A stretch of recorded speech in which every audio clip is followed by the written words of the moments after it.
Yani em dikarin bêjin tundîtiya li ser jinê tenê wisa em fîzîkî bigirin dest kêm dimîne. Tundîtiya ser jinê aslında em dikarin bêjin hem pergalî ye hem jî girêdayê birdoziyan yani. Tundîtiya li ser jinê hedef û armancê xwe henin. Ji bo çi tundîtî ser jinê hatiye kirin? Ji bo çi tundîtî li ser jinê ferz hatiye dîtin?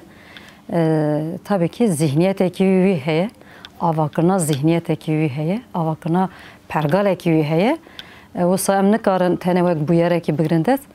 Em dikarin bêjin jin li ku derê cîhanê dibe bira bibe, kîjan dewletan da dibe bira bibe, di kîjan qanûn û heq û huquqa da jiyan dike bira bike, muhakkak rastê tundîtiyê tê. Em dikarin bêjin tundîtî ku derê rastê tundîtiyê tê?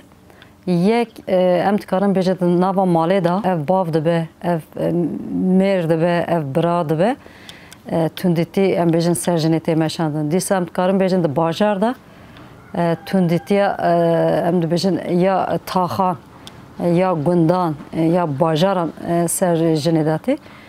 Dîsa dewletan da em dikarin bêjin tundîtiya dewleta ser jinê da tê meşandin. Vana hemû girêdayê hevin yani. Vana hemû girêdayê zihniyetekînin, hemû girêdayê pergalekînin. Ji ber wî jî em dikarin bêjin 24 saeta aslında jin beramberê tundîtiyê dimîne yani.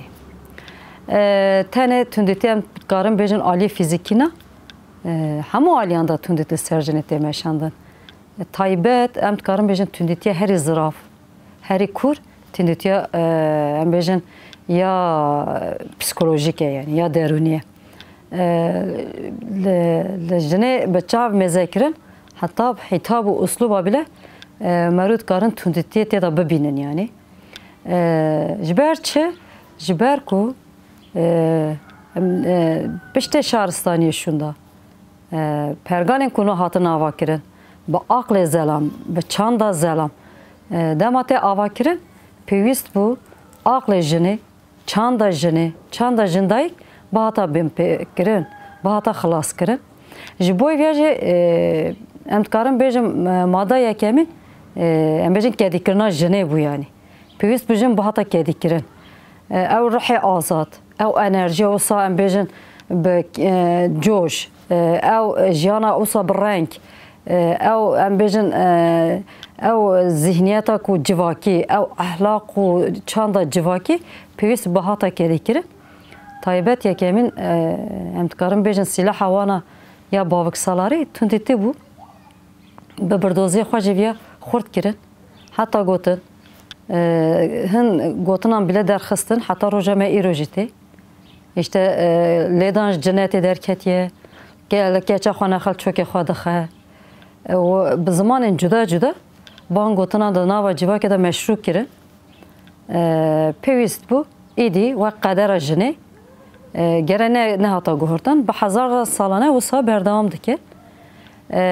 Yani em dikarin bêjin îdî jin bile hatiye wî astê ku lêdanê ji xwe re heq dibîne, kuştinê li xwe heq dibîne, em bêjin tundîtiya derûnî li xwe heq dibîne. Bi vê awayî jinê kedî kirin, jinê xistin vî rewşê da. Dîsa em dikarin bêjin dewletan da qanûnên ku derdikevin, yasayê ku derdikevin, dema merû hemûya mêze dike taybet kedîkirina jinê, di malê de çawa bigirin, çawa bikin bin hîmaya xwe, hemû qanûnê zagûnê dewlet hemû ser vî hatiye ava kirin. Ji aboriyê bigire heya siyasî, ji çandê bigire heta hunerî, di hemû qadên jiyanî da jin beramber hemû tundîtiya tê, heqsiziya tê, lêdana tê, kuştina tê, em bêjin îşçîkî be em bêjin bişixule, em bêjin tundîtî lê tê kirin, emegî wî jî tê girtin, beramber emegê xwe nikare heqê xwe jê bistîne, ev tundîtîkî ye. Dîsa em dikarin bêjin bi tiştên piçûk wisa kirinin, zelam wisa mezin kirine, wisa kirinin asta xwedawenda da dibê tu dikarî jî hez jî bikî, tu dikarî bikujî jî, mal malê te ye, ser vî zihniyetê, ser vî çandê jin em dikarin bêjin pir hêsan, pir rehet, em bêjin beramberê zelam da rastê şîddetê, rastê tundîtiyê tê و حتی جان خوش ده اف میناکن هر اوکن ده شهران داجی تایبت ام بجن شهرن کو ایرو تایبت روشلاتا ناوین ده شهر کو تیمشاندن ده ام زکن هدف دیسا جنن یعنی دیسا هدف جن تیگرته و غنیمت شرط دیتن و سبب شرط دیتن پیوسته جن و غنیمت دوی شهر ده بکه به دست داگر کرد علی تجاوز ettin, علی قرقرن ettin, علی فروتان ettin, علی بازار da فروتان ettin. Ban dirokana pırjme ne durun? Divan salada divan keliye dem hina jiyandaki. Taybet roşlata navinde em ya jiyandaki. Dema eri şekilde reke bu. Avul dez davajin jina. Bu hamu aliyan em bejin tudetli ser jine dedim meşandı. Çava ku valat den dagır kere. Çava ku em dagır kına valat be şiddet kartine evci tündütteki. Taybet li ser jinê tundekî pir taybet, pir zirav tê meşandin. Pêwîst e bana em baş bizanin, baş bixwînin. Tundetî ne qedera me ne? Tu cara jî me tundetî heq nekiriye. Tiştekî şaşîtî hebe merû dikarin rûnên baxivin nîqaş bikin, rastiye çiye merû bibînin. Ev tiştekî pir hêsan e. Ji ber wê pêwîst e wek jin ewil em beramberê tundetî xwe parastinê esas bigirin.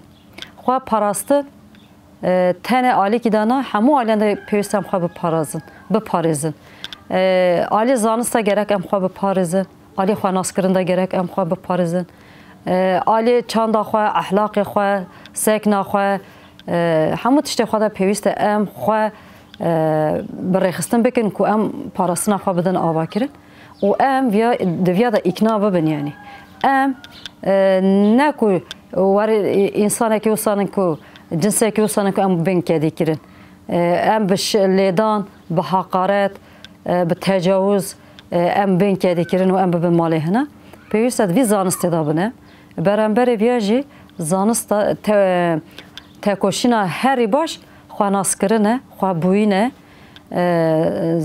Em dîsa dikarin bêjin xwe parastina herî baş, xwe rêxistinkirin herî baş nasnama xwe naskirin e, cinsê xwe naskirin e, xwebûyîna xwe avakirin e, xwe parastina herî baş zanista çanda jinê, zanista aqlê jinê, zanista rihê jinê, enerjiya jinê derxistina holê ye. Parastina herî baş rêxistinkirina hemû jinan e.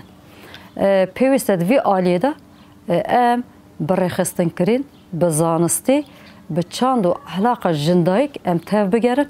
Beramberê van êrişên ku ser jinê tê meşandin em hem aliyê fikir da, hem aliyê zanist da, hem hemû aliyan de pêwîst e em rêxistinê xwe bidin avakirin û em beramberê vana tekoşînekî bidin meşandin.